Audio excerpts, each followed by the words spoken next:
नौकरी। एक बार की बात है, गांव में एक कामचोर आदमी रहता था जिसका नाम सोनू था। काम तो वह कोई करता नहीं था, हाँ वह बातें बनाने में बड़ा माहिर था। सोनू के घर की हालत इतनी ख़राब थी कि महीने में 20 दिन चूल्हा नहीं जल पाता था। सोनू की बेवकूफ़ी की सज़ा उसकी बीवी को भी भुगतनी पड़ती। एक दिन सोनू की बीवी को बड़ा गुस्सा आया और वह बोली, तुम चाहे जो कुछ करो लेकिन मुझे तो पैसा चाहिए। जब तक तुम कोई कमाई करके नहीं लाओगे मैं तुम्हें घर में नहीं घुसने दूंगी। सोनू की बीवी ने उसे बाहर भेज दिया और साथ में रास्ते के लिए 4 सूखी रोटियां भी बांधी। सोनू सबसे पहले अपने गांव के साहूकार के घर गया, वह सोचकर कि शायद साहूकार कोई छोटी मोटी नौकरी दे दे, लेकिन उसे निराश होना पड़ा और उसे साहूकार के घर में कोई नौकरी नहीं मिली। अब सोनू के सामने कोई रास्ता नहीं था। वह सारा दिन एक गांव से दूसरे गांव तक दिन भर भटकते रहा। सोनू घर लौट नहीं सकता था क्योंकि बीवी ने सख्ती से बोल रखा था कि जब तक नौकरी न मिल जाए घर में पैर न रखना। दिन भर चलते चलते जब सोनू थक कर चूर हो गया तो उसने सोचा कि कुछ देर सो लिया जाए। उसे भूख भी जोरों की लगी थी। तभी कुछ दूर पर एक कुआं दिखाई दिया। सोनू कुएं की ओर बढ़ चला। कुएं के चबूतरे पर बैठकर सोनू ने बीवी की दी हुई रोटियों की पोटली खोली। उसमें 4 सूखी रोटियां थी। भूख तो इतनी जोर की लगी थी कि उन चारों में से पूरी तरह न बूझ पाती, लेकिन समस्या यह भी थी कि अगर चारों रोटियां आज ही खा डाली तो कल परसों या उसके अगले दिन क्या करूंगा, क्योंकि नौकरी खोजे बिना घर घुसना मुश्किल था और नौकरी अभी मिलनी मुश्किल थी।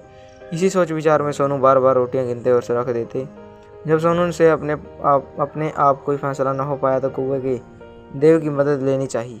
वह हाथ जोड़कर खड़े हो गया और वह बोला, हे बाबा, दिन भर कुछ भी नहीं खाया है, भूख तो इतनी लगी है कि चारों को खा जाने के बाद भी शायद ही मिट जाएं। लेकिन अगर चारों को खा मिल लेता हूँ तो आगे क्या करूँगा, आप बताओ मैं क्या करूँ। लेकिन कुएं की ओर से कोई जवाब नहीं मिला। कुआं बोल तो सकता नहीं था क्योंकि इसलिए कैसे जवाब देता। उस कुएं के अंदर 4 परियां रहती थी। उन्होंने जब सोनू की बात सुनी तो सोचा कि कोई दानव आया है जो उन्हीं चारों को खाने की बात सोच रहा है। इसलिए उन्होंने तय किया कि चारों को कुएं से बाहर निकलकर उस दानव से विनती करनी चाहिए ताकि वह उसने न खाए। यह सोचकर चारों परियां कुएं से बाहर निकल आई।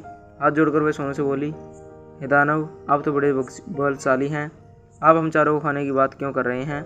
अगर आप हमें छोड़ दे तो हम तुम्हें एक काम की चीज़ देंगे।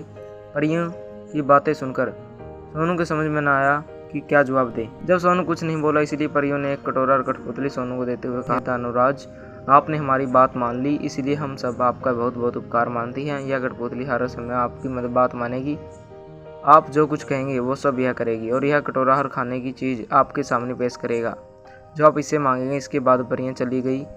इस सब से सोनू की खुशी की सीमा न रही। उसने सोचा कि अब घर लौटना चाहिए क्योंकि बीवी जब इन दोनों चीज़ों के करतब देखेगी तो वह बहुत खुश होगी। लेकिन रात गिर आई थी, इसलिए सोनू पास के एक गाँव में चला गया और वहाँ उसने एक आदमी से रात के भर के लिए अपने यहाँ ठहरा लेने को कहा। यह भी वादा किया कि इसके बदले में वह घर के सारे लोगों को अच्छे अच्छे पकवान में मिठाइयाँ खिलाएगा। वह आदमी तैयार हो गया और सोनू को अपनी बैठक में ठहरा लिया। सोनू बहुत खुश हुआ और उसने भी अपने कटोरे को निकाला और उससे स्वादिष्ट पकवान मंगवाए और तुरंत बहुत सारे पकवान आ गए। जब सारे लोग खा पी चुके तो उस आदमी की घरवाली जूठे बर्तनों को लेकर नाली की ओर चली गई। यह देखकर सोनू ने उसे रोक दिया और कहा कि आप रहने दीजिए, मेरी कठपुतली बर्तन साफ कर देगी। सोनू के कहने की देरी थी कि कठपुतली ने सारे के सारे बर्तन पल भर में धो डाले। सोनू की कठपुतली और कटोरे की अजीबो गरीब करतब देखकर गांव के उस आदमी और उसकी बीवी के मन में लालच आ गया और उसने उसे चुराने की सोची। जब सोनू सो गया तो वह दोनों चुपके से उठे और सोनू के कटोरे व कठपुतली को चुराकर उनकी जगह एक नकली कठपुतली और नकली कटोरा रख दिया। सोनू सोया हुआ था इसलिए उसको यह बात पता न चली। सुबह वह उठा और दोनों नकली चीज़ें लेकर घर की ओर चल दिया। घर पहुंचकर उन्होंने बड़ी डींगे हाँकी और बीवी से कहा, भाग्यवान, अब तुझे कभी घर में खाने की किसी चीज़ की कमी नहीं रहेगी और ना ही कोई काम तुम्हें करना पड़ेगा।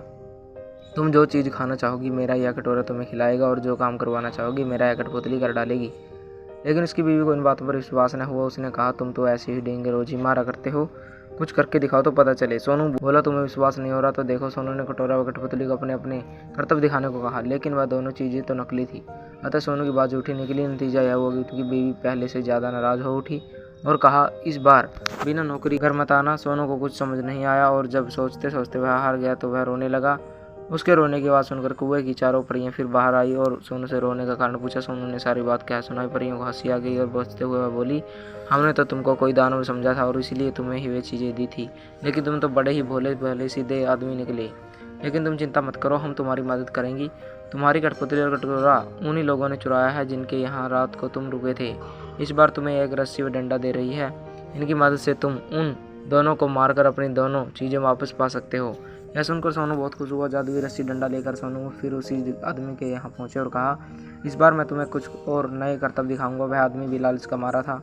उसने समझा कि इस बार कुछ और जादुई चीज़ें हाथ लगेंगी, इसलिए उसने खुशी खुशी सोनू को अपने यहाँ ठहरा लिया। लेकिन इस बार उल्टा ही हुआ। सोनू ने जैसे ही हुक्म दिया वैसे ही वह घरवाले व उसकी बीवी को जादुई रस्सी ने कसकर बांध लिया और जादुई डंडा उनकी पिटाई करने लगा।